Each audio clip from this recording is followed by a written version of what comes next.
Welcome back to Growing Up Late. What survived the collapse? Hmm. Well, the collapse was nearly complete, but not totally. Looking back, I think about the first time I ever studied my house. I remember standing in the yard. I had driven by the house a number of times, but this time I was studying it to make a decision on whether I was going to buy it or not. And as I looked up to the third floor, I saw this crack. It was at the very peak of the eaves. It wasn't a big or obvious crack, but it wasn't difficult to perceive either. It was just there, and I remember joking, "The house of Usher, the crack. Like, look."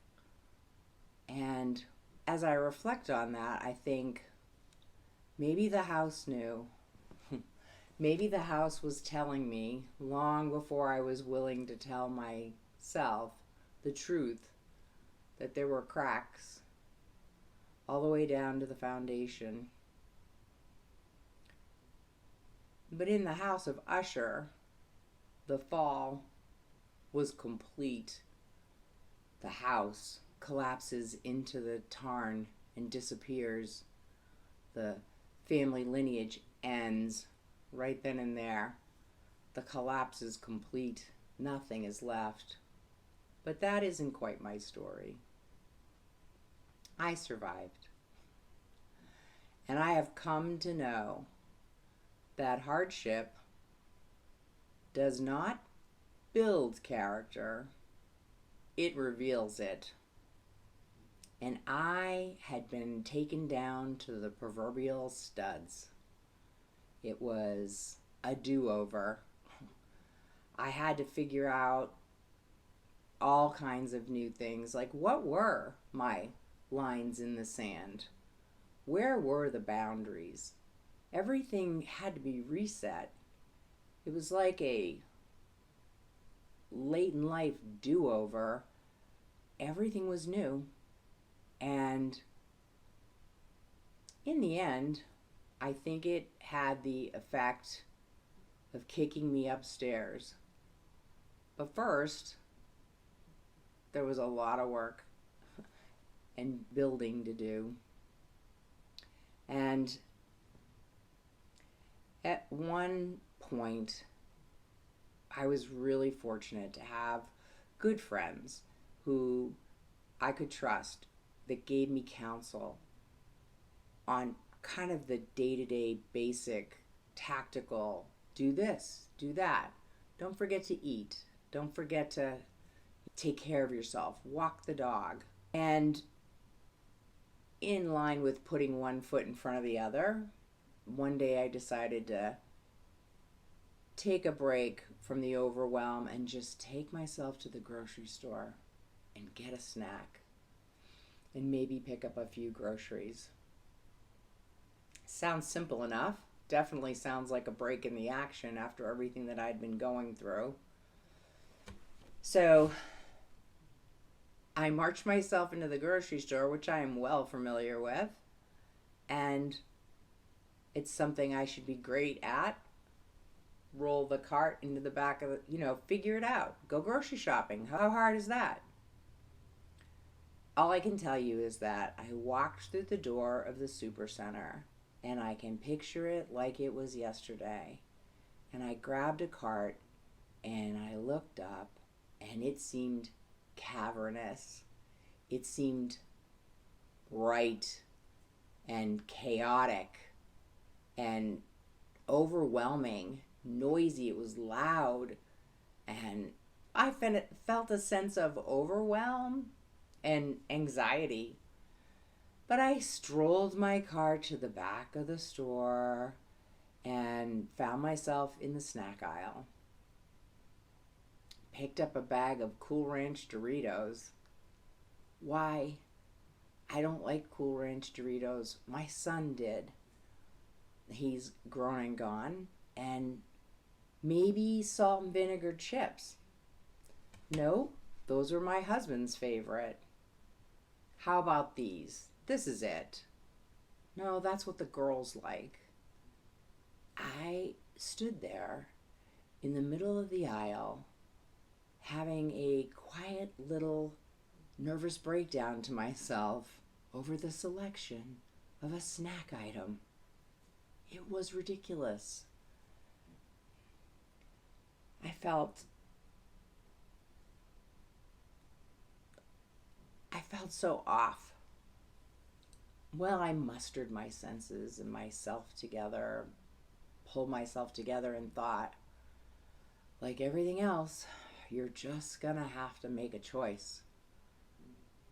And I looked. I looked at all kinds of things. There were things that I'd never seen before. You know, you get into a routine in what you buy for groceries. You kind of do it mindlessly. We know what everybody likes. We have a schedule, a routine, the things, the rotation. And all of a sudden, there were all these new things. And I landed on honey roasted peanuts. They sounded good. And I can't ever remember having had them before that. But I tossed them in the cart and I started making more decisions. And eventually, slowly, with this whole new world of groceries that I'd never seen before in what I can imagine was a very oddly assorted grocery cart at checkout, I made it through. And when I got home, I cracked open those honey roasted peanuts and I really enjoyed them. Like, I liked them. I think I was joyful over the discovery that honey roasted peanuts were good. I was crazy about them for a while. I think I put them in my cart every time I went to the grocery store because it just stood for me making a choice of something for myself that I liked just because. And I started making other choices, little by little over time. And I got to choose things that I'd never realized I hadn't been choosing before. Maybe society had made some choices for me. Maybe the things my mom had told me were making choices for me subconsciously below the surface. I know my husband had been making choices for me. And what the kids did dictated some of my life. And suddenly, the world is wide open. I started making choices about all kinds of things, slowly, thoughtfully, but I tried things on. I tried on different beliefs. What do I really believe in? Friends.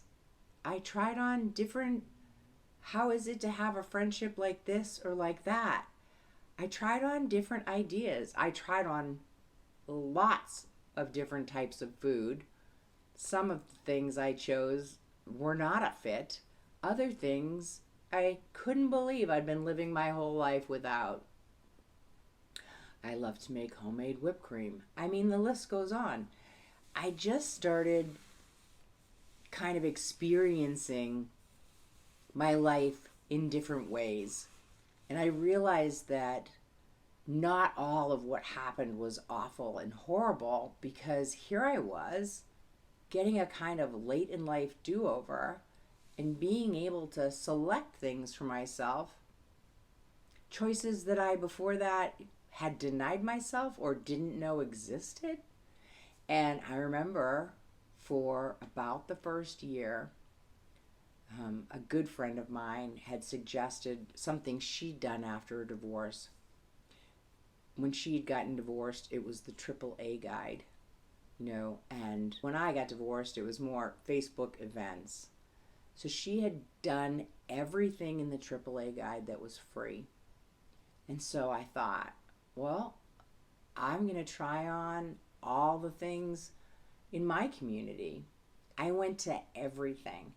Every single community event and farmer's market and kayaking outing and everything.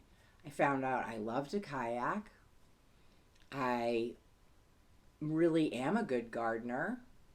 I later became a master gardener. I like cycling a great deal.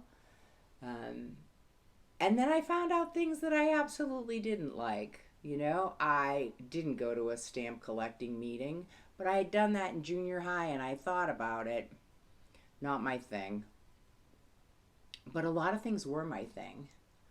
We have a lot of art and culture scene in where I live, and I discovered a love for the local museums and some of the events in the local museums, symphonies, plays.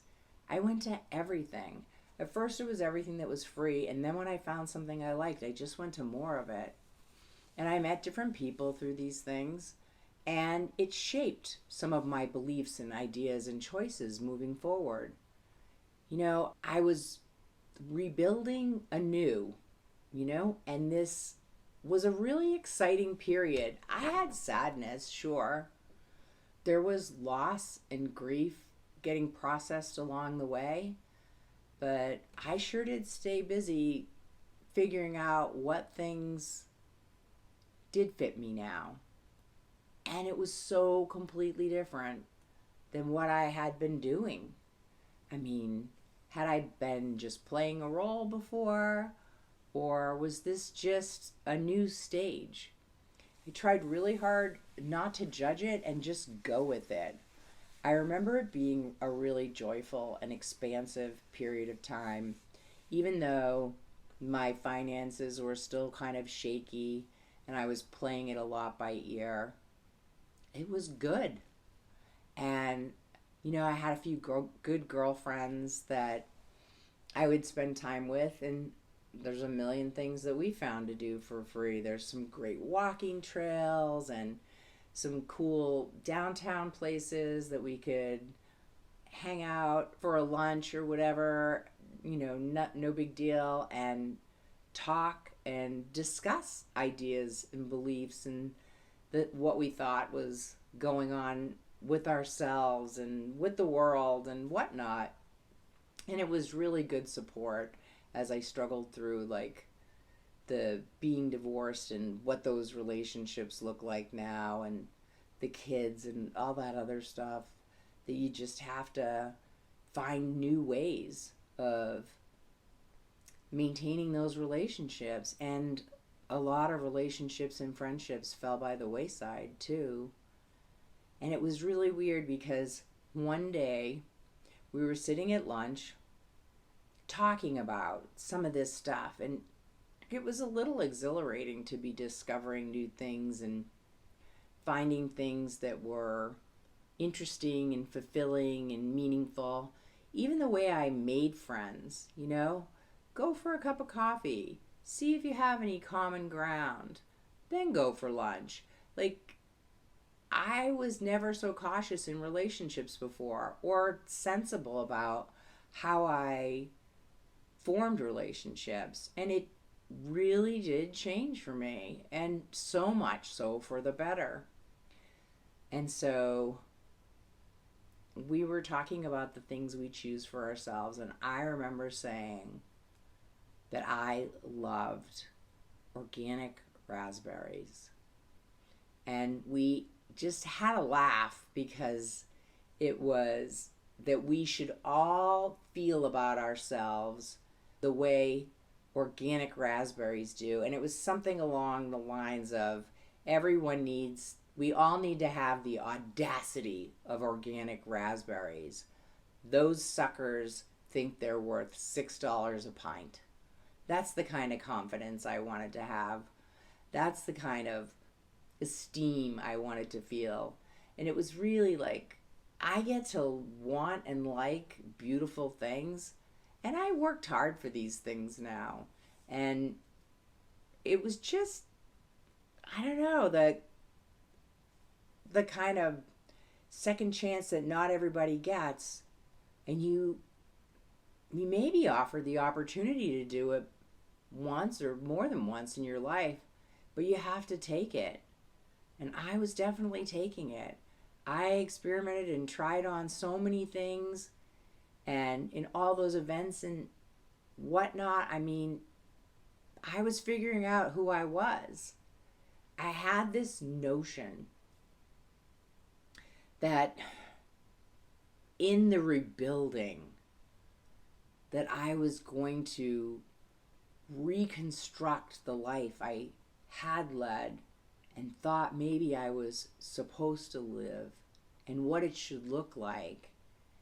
And then I realized that there was no self that was intact to return to, and that this was going to be a brand new adventure. I had thought rebuilding was returning to who I used to be, and it definitely wasn't. I just had this one chance to build this new life that was more honest, more authentic, and I had to do it by showing up every day, making one choice, setting one boundary, achieving one goal, one grocery cart, one ridiculous $6 carton of raspberries at a time.